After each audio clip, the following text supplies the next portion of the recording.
sesión, ¿de acuerdo? Poco a poco ir entrando la gente, se llama Conoce nuestra ciudad, ¿de acuerdo? Lo mismo, entráis todos con el micro apagado. Si al finalizar queréis realizar alguna pregunta, pues simplemente levantando la mano y os damos paso, ¿de acuerdo?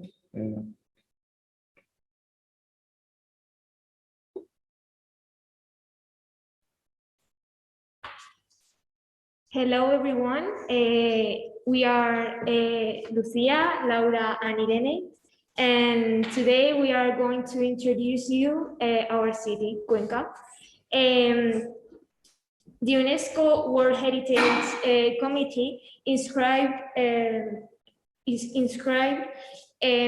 fortified historic city of Cuenca on the list of the World Heritage City on December the 7th, 1996. So today, so this year, we are going to, it is our 25th anniversary being a World Heritage City.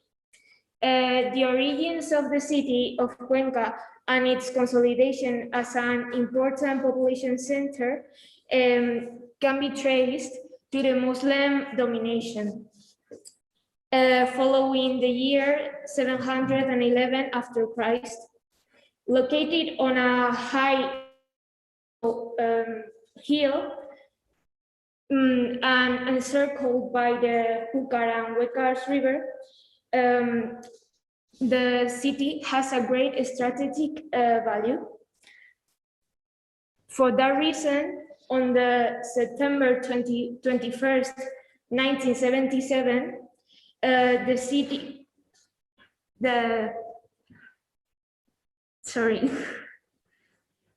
city was conquered by the Christian army led by the King Alfonso VIII, whom our high school is named.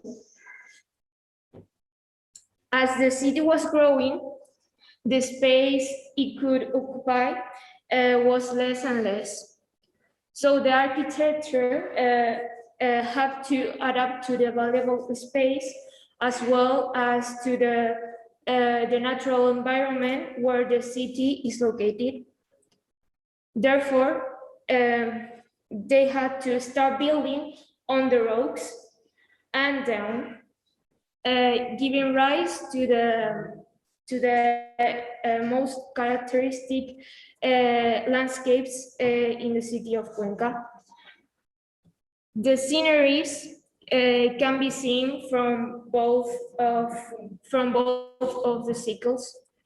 Later, when there wasn't any more space in the mound placed between the rivers, they began to build on the slopes located on the other side of the rivers.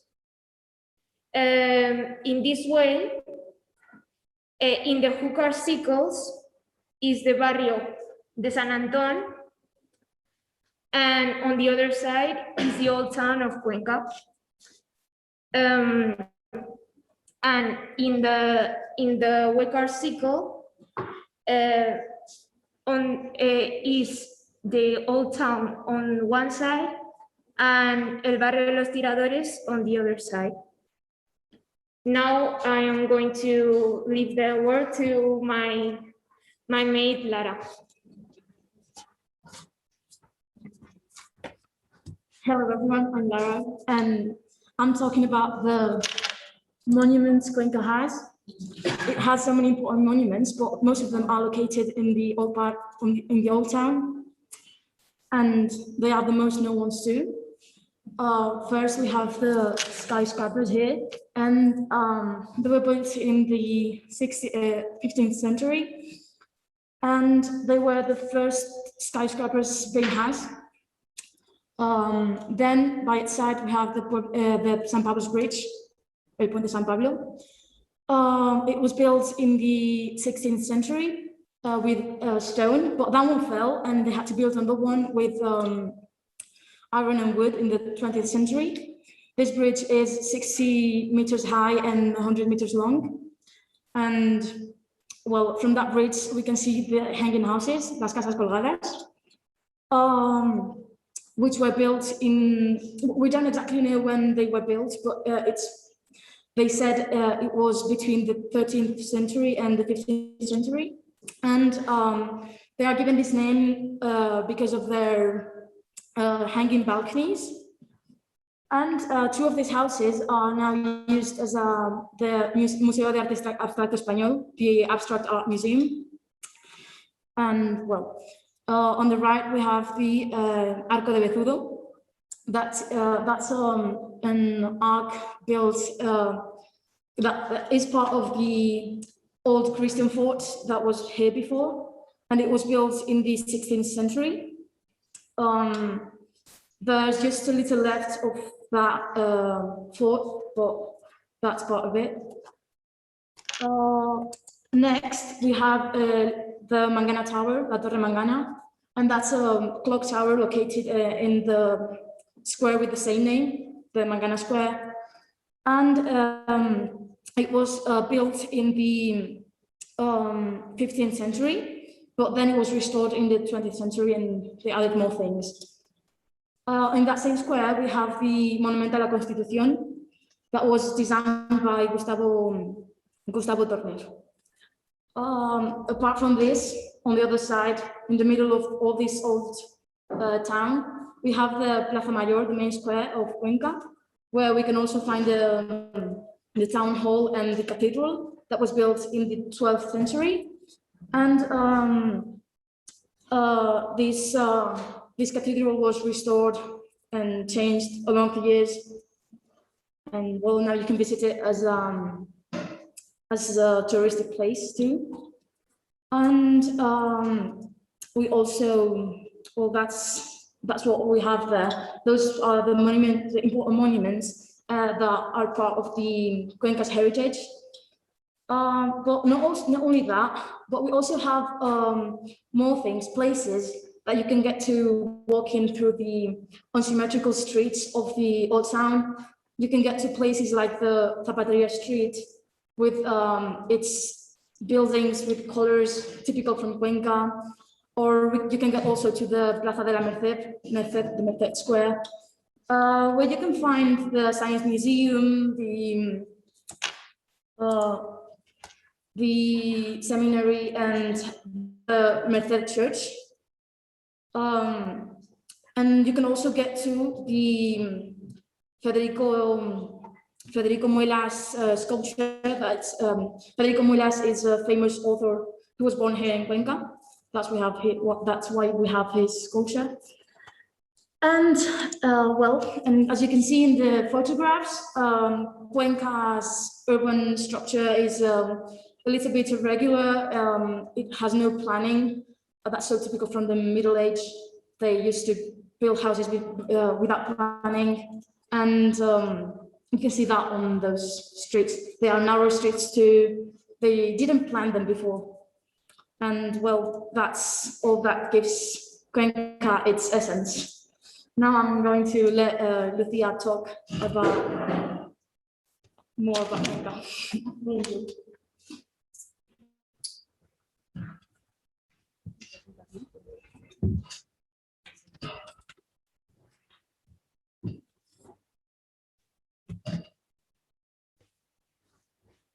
Good morning, everyone. My name is Lucia, and I'm going to talk about the cultural things that Cuenca has.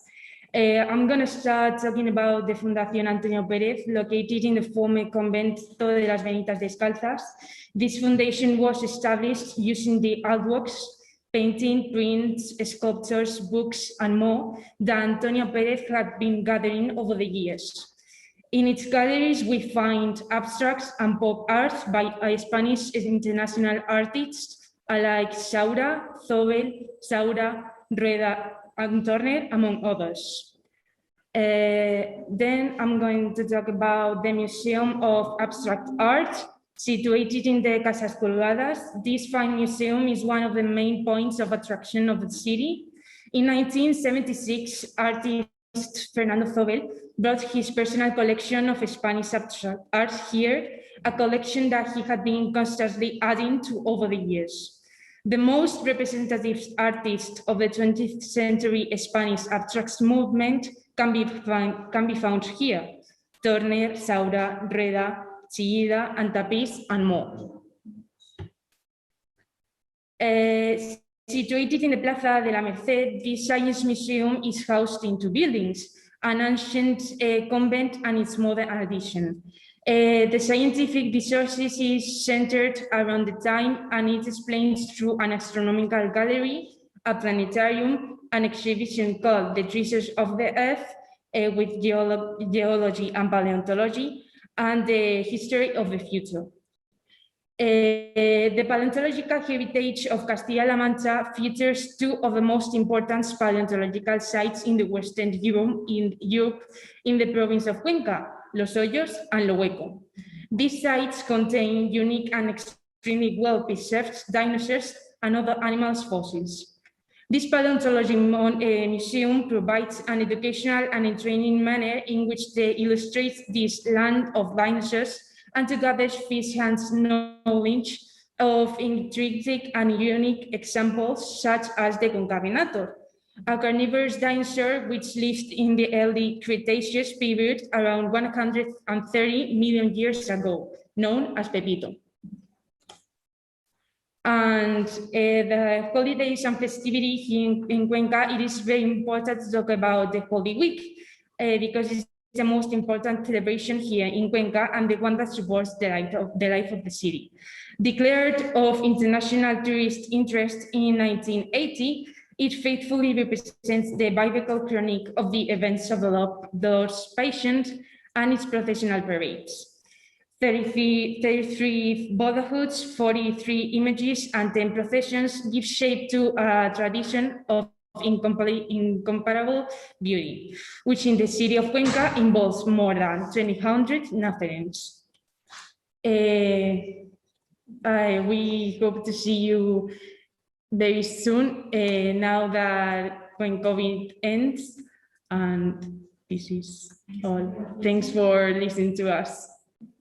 Thank you, Lucia. Thank you.